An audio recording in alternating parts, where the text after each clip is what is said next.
Saudações, meu nome é Paulo Noronha, eu sou tecnologista sênior do Museu de Astronomia e Ciências Afins, que é um instituto de pesquisa do Ministério da Ciência, Tecnologia e Inovação, e atualmente eu me encontro vinculado à coordenação de museologia.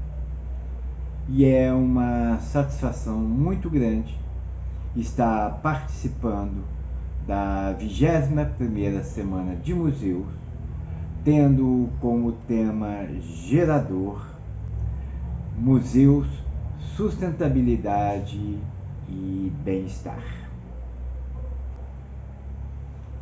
E o título do trabalho a ser apresentado é da Diretoria Municipal de Higiene e Saúde Pública de Juiz de Fora ao Museu Dinâmico de Ciência e Tecnologia da Universidade Federal de Juiz de Fora. Antes da exposição, é necessário apresentarmos algumas considerações históricas sobre a cidade de Juiz de Fora e a respeito do espaço hoje ocupado pelo Museu Dinâmico de Ciência e Tecnologia. A história de Juiz de Fora começa no século XVII, com a construção do Caminho Novo da Estrada Real, tendo concluída a obra por volta de 1707, tornando a principal via de acesso ao litoral do Rio de Janeiro a região mineradora da capitania das Minas Gerais.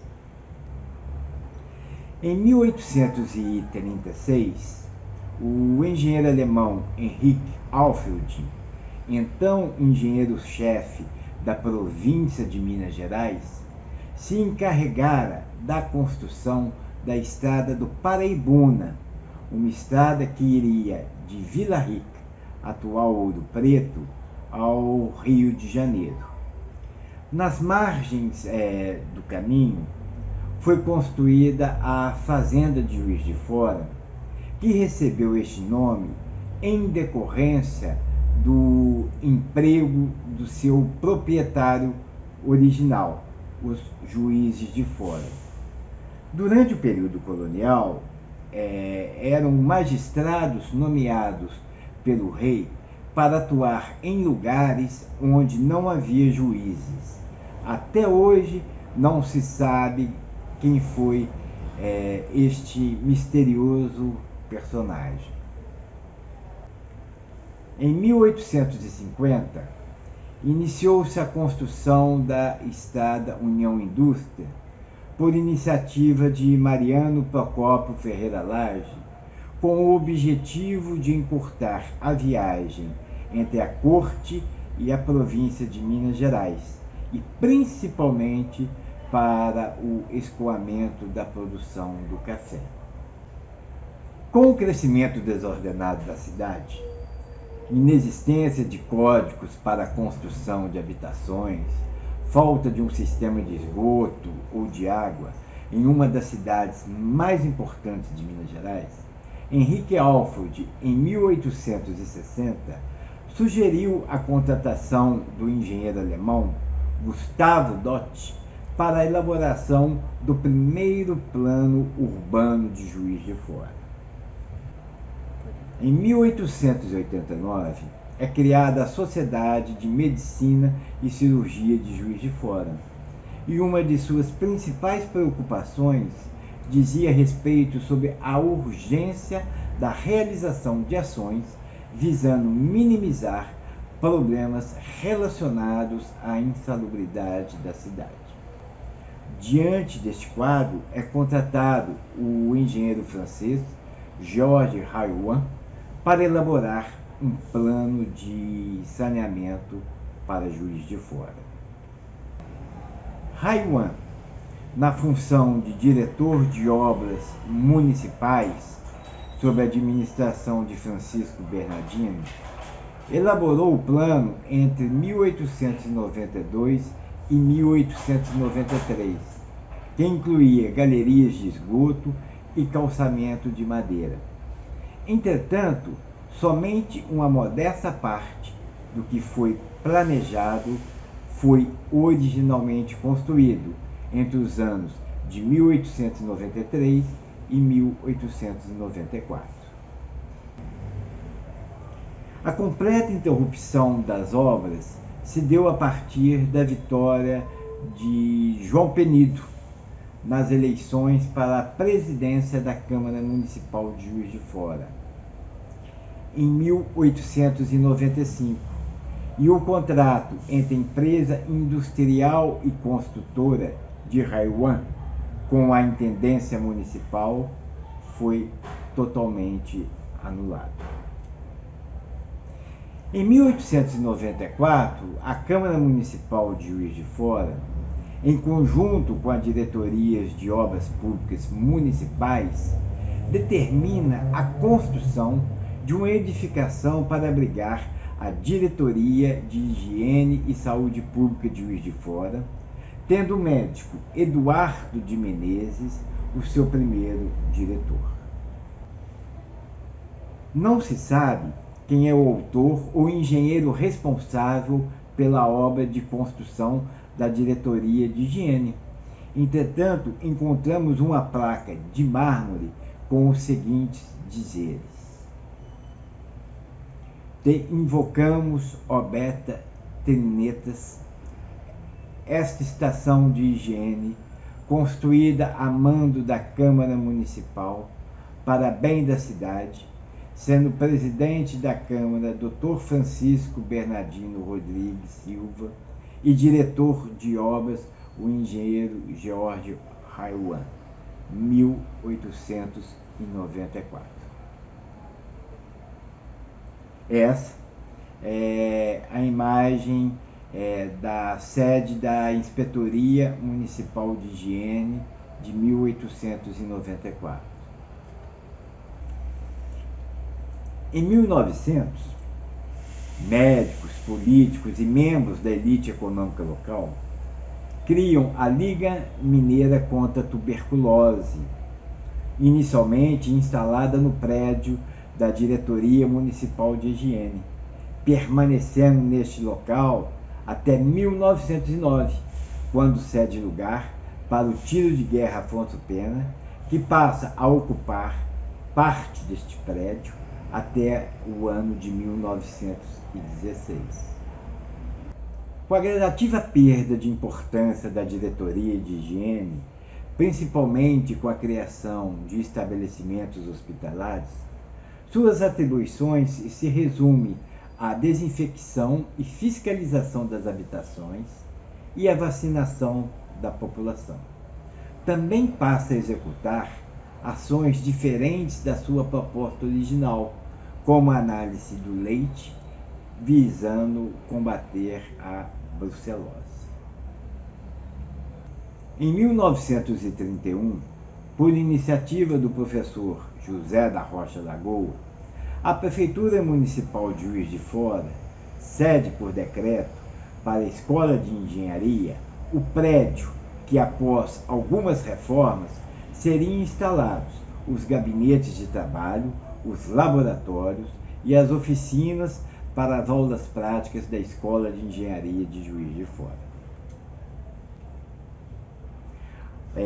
Aqui nós temos duas visões do prédio da Escola de Engenharia. A primeira na década de 30 e a segunda imagem é uma visão da Escola de Engenharia na década de 40. Com a transferência da Escola de Engenharia de Juiz de Fora em 1962 para sua nova sede, o prédio passa a ser ocupado pelo Colégio Técnico Universitário. Permanece utilizando as instalações e laboratório da Escola de Engenharia até 1974. Em 1975, o prédio passa a ser ocupado pelo DCE, posteriormente pelo Sindicato de professores e funcionários da universidade, os quais promoveram profundas alterações na edificação, sem qualquer tipo de critério. Projeto de conservação para a Diretoria Inspetoria Municipal de Higiene de Juiz de Fora.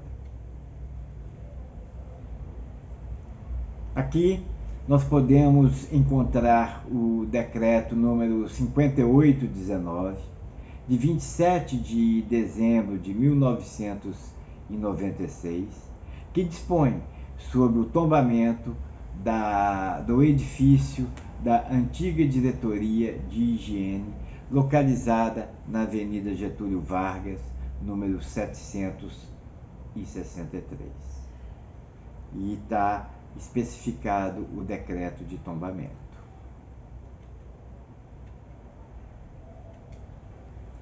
Levantamento das condições do conjunto arquitetônico.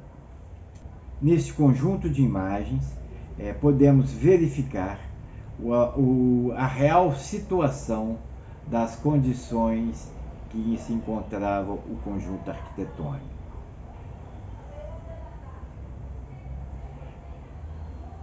Nestas outras imagens, mostram as alterações realizadas pelo Sindicato dos Professores e Funcionários da Universidade Federal de Juiz de Fora. Aqui encontramos algumas etapas do processo de reforma da antiga Diretoria de Higiene. Nesta vista aérea, verificamos como se encontrava a Diretoria de Higiene antes da reforma, após a reforma, e uma imagem em 3D do conjunto arquitetônico. Também, neste conjunto de imagens, são do mesmo espaço antes da reforma, durante e posterior à reforma. Nesta primeira imagem, é uma vista lateral das alterações realizadas no prédio, e na segunda imagem é o retorno à originalidade da edificação. É interessante notar que são fotografias tiradas do mesmo espaço em períodos diferentes, em 1941, em 2013 e em 2016. Este conjunto de imagens refere-se ao processo de ocupação e restauração do mesmo espaço arquitetônico. Nessas imagens, nós temos todo o conjunto arquitetônico restaurado, a fachada e o interior da edificação. Após a finalização da reforma em 2016, o museu passa a ocupar o prédio com uma área para exposição de aproximadamente 400 metros quadrados, divididos em um salão principal e mais 5 salas anexas. A importância histórica da ocupação deste espaço encontra-se associada que esta edificação, ocupada pela Escola de Engenharia desde 1931, com seus laboratórios, gabinetes de trabalhos, oficina, fábrica de aparelhos e parque tecnológico, onde foram produzidos centenas de equipamentos para ensino, laboratórios e pesquisa, representa um reencontro com a história. A exposição é a mais importante instância de mediação dos museus com o público, sendo possível perceber como é elaborada uma narrativa cultural, educacional, histórica e científica. Deve ser compreendida como suporte de informação entre os documentos, os objetos e o público, tendo como cenário o museu. São os objetos integrados a um museu que possui propriedade enquanto documento. É na exposição que se potencializa a relação entre o público e o objeto. Os instrumentos científicos inseridos em uma exposição facilitam a compreensão da relação entre história, ciência e técnica, dando melhor significado aos conteúdos científicos apresentados. A exposição do Museu Dinâmico de Ciência e Tecnologia propõe apresentar um conjunto de informações visando uma melhor compreensão da ciência e tecnologia, reconhecendo no patrimônio cultural e científico um poderoso instrumento de educação e de desenvolvimento social. Estas exposições direcionam-se para inúmeras questões, entre elas a democratização e o acesso irrestrito ao conhecimento científico e ao papel social e transformador do museu. Exposições voltadas para a popularização da ciência e tecnologia rompem barreiras.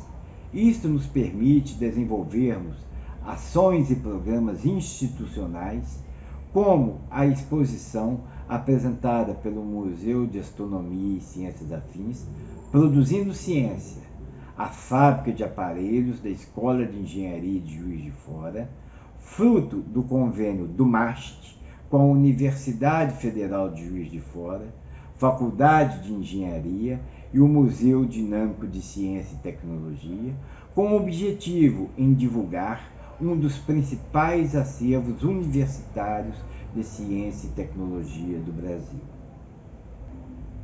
Agora, temos o prazer de convidá-los para realizar uma breve visita à exposição do Museu Dinâmico de Ciência e Tecnologia da Universidade Federal de Juiz de Fora. Por favor, nos acompanhe.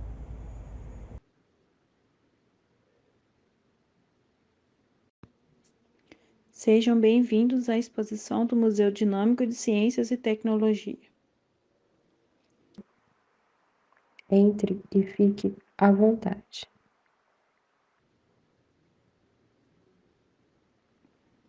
A exposição é denominada Objetos Científicos e Instrumentos do Conhecimento.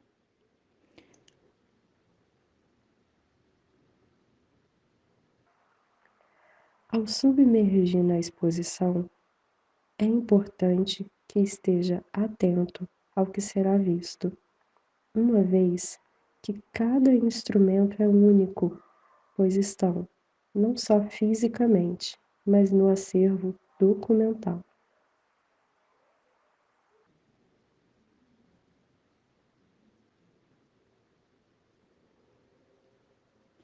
A exposição apresenta um acervo muito diversificado, possuindo equipamentos que foram utilizados pelos alunos em aulas práticas e laboratórios, técnicos administrativos no exercício das suas funções e principalmente aqueles que foram produzidos e comercializados pela fábrica de aparelhos da Escola de Engenharia.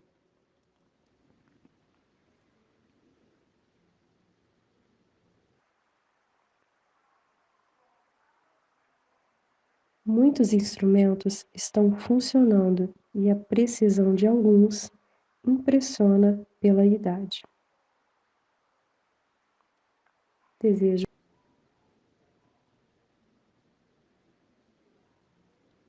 Desejo a todos que tenham aproveitado o passeio e voltem sempre. Após essa breve caminhada, entendemos que museus proporcionam uma melhoria na qualidade de vida. É através do objeto associado às suas significações que a exposição torna-se o principal instrumento de informação, como testemunho de uma realidade que o museu deseja preservar e expor. Muito obrigado pela atenção.